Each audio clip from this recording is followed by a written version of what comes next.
Hey y'all, I'm back with episode 2 of my video diary series, Postpartum, the series. I know it's been a while, it's been too long since I posted episode 1. Y'all, I have tried to record this video like 4 times, okay? So I'm just gonna get it out. Today, we're gonna be talking about postpartum hair loss, gaining your confidence back, and some things that have helped me so far. Okay, so let's get right into it. First of all, what is this? Oh, this is something else. Never mind. Okay, boom, got it. Okay.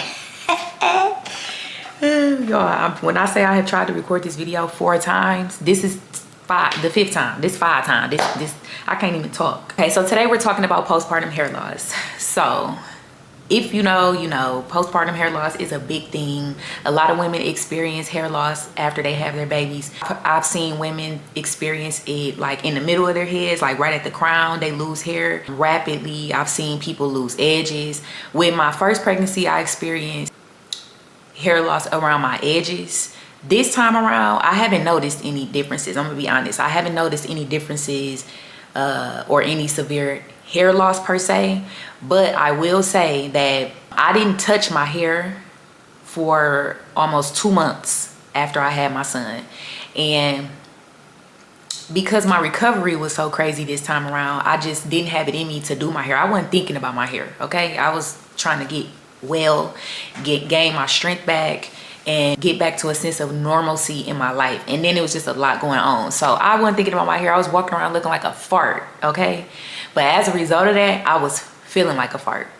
The reason why you experience postpartum hair loss, or it seems like you're experiencing a significant amount of hair loss after you have your child, is because when you're pregnant, your body is storing all of these extra hormones. You have all of this amazing blood flow circulating through your body. You got all these added nutrients and everything from taking like the postpartum or the prenatal vitamins. So you retain a lot of the hair that you would normally shed if you weren't pregnant. On average, we shed about 100 hairs a day. So it's like your body is trying to gain some normalcy. It's trying to get back to normal in terms of your hormone levels, which can cause the hair loss. Like I said, everybody doesn't experience it. Some people experience it more than others. And then some people experience different things when it comes to their hair, like the texture of their hair changing or feeling different. I've seen people experience like length differences. Like one side of their hair is longer than the other one afterwards. Our bodies go through a bunch of crazy stuff, okay? As women, we're superhuman. Don't ever let anybody tell you anything different. But this time around, what I experienced was a texture difference. Like, granted, I didn't do my hair for almost 2 months. So I was bound to experience some kind of like matting of my hair because I had it up in this raggedy bun. I was sleeping on it, I was showering, so it was getting wet and then drying and getting wet and drying. You know, I was like, if I was gonna go somewhere, I was just trying to throw some edge control on it and slick it up with a brush. So that was causing, like, that can cause breakage. I barely took the bun all the way down, for real. So I was bound to experience some nonsense. But it took me like 3 times. Like now I feel like my texture is getting back to normal. It took me like 3 times to actually wash and silk press my hair before it actually felt silky. It felt so rough. And why is because from me not maintaining it for those months, my cuticle layer was experiencing damage. And your cuticle layer is that outermost layer of your hair strand. So you have 3 layers to your hair strand: the cuticle, your cortex, and the medulla. The cuticle layer is what protects everything inside. So when that layer becomes damaged, that's when you notice split ends. That's when you notice a rough feel to it. That's when you notice dryness, right? So my cuticle layer was very rough. It's literally like scales. If you were to put a piece of hair under a microscope, it would look scaly, and that the scales are that cuticle layer. So it was like they were raised. When you get into a really hot shower or you steam your hair, that's why like hairstylists recommend steam treatments because it opens up the cuticle layer, so it raises those scales and it allows whatever product for moisture that we're putting on the hair, it allows it to penetrate into the hair strand deeper. Okay, that's the science behind it. So my cuticle layer was roughed up because I was sleeping on it on a cotton pillowcase. I don't even know if it was cotton, child. It could have been polyester. It wasn't satin or silk, which is what's highly recommended to sleep on. It was, you know, it was whatever. I wasn't taking care of it. So yeah, I noticed that the first time my hair was really stiff. It was really dry. It was really just like, I couldn't even comb through it. As I was trying to comb through it, I was experiencing a lot of breakage. I was seeing a lot of shedding, and I hate shedding, okay? I hate to see my hair leave my head. So it had me in a frenzy a little bit. So I had to put some TLC into my hair. But my 3 top recommendations for combating postpartum hair loss or any change in your hair postpartum would be moisture. Moisture. You have to keep that hair moisturized. Dryness is the #1 reason for breakage. It's the #1 reason for your hair looking dull and losing the shine to it, losing the silkiness to it, the softness, the luster. It's dry. So you have to use a moisturizing shampoo. You need 2 shampoos. You need a clarifying shampoo to cleanse it, cleanse the scalp, cleanse from product buildup and all those things. But then you need a moisturizing shampoo, right? One of my favorites that I can recommend is the Awapui Wild Ginger from Paul Mitchell. That's a whole line, and it has marula oil in it. It's so good. It's so good. But if you don't have access to that, because that is a pro product, you can use Design Essentials. It's also a good one. So they have an agave and lavender, I want to say it's called like the Silk Therapy collection or something like that. Silk Press collection, something like that. But it's agave and lavender. It's purple. It smells really good.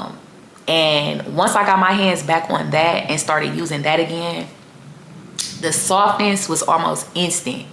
No lie. Like, it was almost an instant difference that I noticed. So that's what I've been using this last time that I washed my hair. I've done my hair about 3 or 4 times washing it. I be so busy with my baby, y'all. But yeah, the agave and lavender collection, amazing. So the shampoo, the conditioner, they have a blow dry, like a thermal protective spray that you can use. Sometimes that leaves like an oily feeling on the hair, depending on how oily your scalp is. This last time though, I used the serum that they have, and I was highly pleased with the results. Highly pleased with the results. So that's what I did this last time, and you can see the shine. I haven't put anything on it for like shine or moisture since then. No oil, no, I haven't added any more of the serum. And I washed my hair a little over a week ago. Like, this weekend it's gonna be time to wash it again. Today is Thursday. I plan on washing it either tomorrow or Saturday. I wore it as a silk press. I wore it just straight with a middle part for like a week. And then last Saturday I did this half up, half down, and highly pleased. Number 2 is the least manipulation possible. So wear styles that you don't have to manipulate your hair every single day. What I mean by manipulate it is something that you don't have to necessarily do a whole lot of brushing, combing, using a lot of heat. So something that you don't have to constantly keep on flat ironing. If you know that your hair tends to poof up or it's not necessarily trained for wearing a silk press, then postpartum, wearing silk presses might not be for you. Like, you might want to opt for like braids or something like that. Don't get it confused though. If you have braids in your hair, you still have to moisturize. You still have to moisturize. And oil is not a moisturizer. Oil is a sealant. It's a protector. It's a buffer. So it locks in whatever product you're using for moisture. So you could use like a spray. Like, I know they have like braid refreshing sprays or braid conditioning sprays that are designed specifically for moisture. That would be something good to use. And then you could go in and, like, you know, lightly oil your scalp after that. So braids is a good low manipulation style. Ponytails tend to cause breakage. Not gonna lie, not gonna yai. Ponytails tend to cause breakage. For me, low maintenance is a silk press because I wrap my hair every night. So I don't flat iron my hair every day when I take my wrap down. What else? Low maintenance. I mean, you know, what do you do that you could, a wig could be low maintenance, you know, as long as you keep your hair moisturized underneath your wig cap and the wig, that could be low maintenance. That's something that you don't have to manipulate your natural hair to maintain every day. So low maintenance. And then my number 3 tip would be protect your hair. So opt for a satin or a silk pillowcase if you can. Definitely sleep with some type of bonnet or a scarf on your hair at nighttime, and then protect it from heat when you are blow drying it. So use a thermal protector, like I mentioned. Design Essentials has that thermal protective spray or some type of serum. Besides that Design Essentials serum, I really like Paul Mitchell's Skinny Serum. That's a good one that I use while I'm blow drying. So I'll use like a dime size amount on the hair while it's damp and then blow dry it. And then you can also use like a dime size amount on it before you flat iron the hair or curl it to protect it from those hot tools. That, and oh, another thing is to continue to take your prenatal vitamins or get you some type of multivitamin to take every day. That'll help a lot with your hair growth, length retention, and just your overall health, right? Like that's something that we need to be super conscious of after we have our baby, especially if we are breastfeeding. For me, re-implementing my hair care routine, I want to put emphasis on having a hair care routine, because the routine builds consistency, and consistency is the only way that you're actually going to see the results that you are looking for. You're not going to be able to just do something or use a product one time and see, you know, life-changing results. Some products will give you an instant result, right? But that consistency of using those products over time is where you're really going to see a change that sticks, and not something that's just for the moment or temporary. You want lasting results. Moving into rebuilding confidence. Getting back into my hair has rebuilt my confidence, because like I said, I was feeling like a fart, okay? On top of all the things, being a mom, a new mom, a returning mom, a mom of multiple children. It drains the life out of you, okay? I'm not trying to put a negative connotation on it, but it just does. Like we give our lives for our kids in more ways than one. So just taking that time for self-care in the smallest of ways. For me, child, I be in the shower like I'm at the spa, okay? I take 30 to 45 minute showers. It's just my thing. It's just what I do. That's where I decompress though, in that shower, huh? And then getting back into doing my hair, getting back into my skincare routine, and then just creating like a simple makeup routine for me every day. Like going outside, being aware of how I look when I go outside. So what I've been doing is putting lashes on, and I've been getting back into doing my eyebrows. Child, I done figured out how to use an eyebrow razor the right way, and they should have never let me learn how to do that, because eyebrows gonna be crispy. What? They gonna be crispy every day from here on out. But it was intentional. Like it was an intentional change that I had to implement. I had to actually make the time to get up, wash my face, do my little skincare routine, which is a simple basic routine. I use a cleanser, I use a toner, and I use a facial oil moisturizer. It's really a nighttime recovery oil, but I use it during the day because it's lightweight and I like the glow that it gives me. The skincare thing was big though, and then the little basic makeup routine that I got back into. Like, I'm that girl. I need to treat myself like I'm that girl, and I need to walk in rooms like I'm that girl. When I'm going to the grocery store, I need to walk in the grocery store like I'm that girl. It don't matter where I'm going, because I don't go many places, right? I got a little baby, so it's not like I'm just out here kicking it on the scene. But romanticize your life. Like, make every outing a big thing. Get dressed, put a little outfit on. You know what I'm saying? I'm in a little joggy today, but it's cute. It's got some color to it. It's not just some big baggy black sweatpants and a big white t-shirt, you know? It's a little something, little color, you know, just something to make me feel like something. But it's intentional. It requires intentionality. Girl, get up and get dressed and do your hair. And if you don't wear makeup, that ain't your thing, okay, cool. You know, we all naturally beautiful. You know, we're all natural beauties. Wash your face though. Don't come out here crusty, okay? Wash your face. Get you a skincare routine. I don't care if you into beauty and all of that like that or not. You need a skincare routine. You need one. You'll notice the difference in your skin. Like, it'll bring out your natural glow. You don't have to wear makeup. That's not for everybody. I don't wear a full face. I haven't worn foundation in I don't know how long. But if I'm going somewhere, you know, I do a little not foundation. I do a little concealer and blush. That has been my go-to lately. When I do my brows, I'm a lash girl, so I love lashes. But the concealer and the blush really makes my face pop. Like, people be thinking that I got a full face on, and I don't. I just got a little concealer, a little blush. It goes a long way. Adjusting to the change of being a new mom again. So now I'm a mom of 2.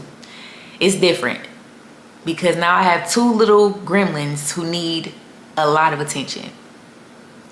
So it's been an adjustment with balancing my attention between them, finding new ways to show up for myself, for my family, period.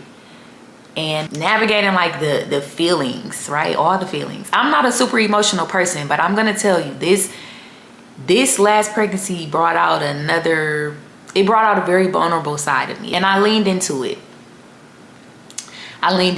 You know, I used to shy away from crying and expressing my emotions, and I've been letting it all hang out this time around, and I'm proud. I feel good. I feel light. I don't feel heavy and bogged down. I feel happier. I was really, really sad. Postpartum depression, it did a number on me. But I'm stronger. I didn't let it, you know, take me out. And I didn't try to ignore it. I was aware of it. I addressed it, you know. So I journaled. I leaned into prayer and that word. And I made that a habit to get into my Bible and pray, you know, every morning. I'm not perfect, so I don't do it every single morning. I would not sit here and lie to you and tell you that I do, but it is at the top of my list. I make an effort to spend time with God every day, and it has made me feel better. And then I have an amazing support system. So I have people around me who pour life into me. They speak life into me. They reminded me of who I am. They reminded me that I'm that girl, no matter how I'm feeling, you know? And so I was able to combat those lies from the enemy, because that's what that is, with the word, first of all, and then with my people, you know what I'm saying? One thing though that I just have been pondering on in my journaling and just in my reflective time is that I think culture and society put so much emphasis on getting back to who you were after you have a baby. And that's like a trick. It's a trick bag that they put us in, because we are a new version of ourselves after we have developed and birthed a whole human being. You know, you're not going to ever get back to who you were. Your body may not ever be the same. It may not look the same. It may not ever function the same. You know, it's gonna change. So I think that's the biggest hoax about postpartum journeys for every woman. It's different for every woman, for one. But you're not the same. You're never going to be the same. So in your quest of trying to find some sense of normalcy, give yourself grace and ask God for wisdom and insight in learning this new version of yourself and becoming comfortable with this new version of yourself. You're very much so still that girl, but there are some things that are different about you. So don't get so caught up in getting back to a snatched body and, you know, like all those things, because you're not the same. Not saying that you just got to let your body go and don't, you know, but, you know, do your thing, eat healthy, you know, nutrition, take that seriously. I've been juicing again. That's an easy way for me to stay on top of my nutrition for me. Like, I don't eat the healthiest. I'm not like a health junkie or nothing like that, but I like to juice. I like to juice my fruits and veggies because I don't necessarily like to eat my fruits and veggies. You know, you got to find new ways to navigate this new you, because you're a new version of you. You're still yourself, but you are a new version of you. So don't get caught up in that rigmarole, for lack of a better word, of feeling like it's a race against time to get back to who you were in the past. The past is gone. Who you were back then, she doesn't exist anymore. You're wiser now. You're stronger now. You're better. So much better. If God gives you grace, you surely can give yourself some grace. Never forget, you're that girl. We're amazing people as women. This time around, C-section mommies, if you know, you know. I shocked myself. I didn't know. I didn't know. I unlocked a new level of strength this time around, because this recovery after a cesarean is no joke. I never had a major surgery in my life. It was no joke. It took me longer to shake back, but I'm here, shaking back. But yeah, I have climbed out of the postpartum depression stage. And don't get me wrong, some days are easier than others. You know, some days are still a challenge, but I'm doing it. The things that have really helped me and brightened up my mood, brightened up my outlook, my perspective, definitely though, were pouring back into my self-care, re-implementing my healthcare, my hair care routine, my skincare routine, and getting up and getting dressed, putting something on, because when you look good, you feel good. And that is something that I can testify to 100% wholeheartedly. When I got back, okay, where you from? When I got back into, you know, my routine, my fly girl aesthetic, I felt better. Yeah. So I planned to do 7 episodes in this series. I'm not gonna tell you all the topics I have for each episode, but I plan to do 7 episodes. This is episode number 2, so definitely tap back in. I will be back with episode number 3. And I'm challenging myself to stay consistent this year. Consistency is it's major for me this year in elevating my life. I have to be consistent. So yeah, I'm gonna do my part. Y'all do y'all part. Like, comment, and subscribe. Leave me a comment if anything that I said in this video helped you, or if it stood out or sparked something in you. If you have any questions about hair care, you know, I am a hairstylist, a natural hair specialist. So if you have any questions about hair growth or some things that you can do, or my regimen, my hair care routine, don't hesitate to ask me those questions. And I will see you guys in the next episode. Thanks for tuning in.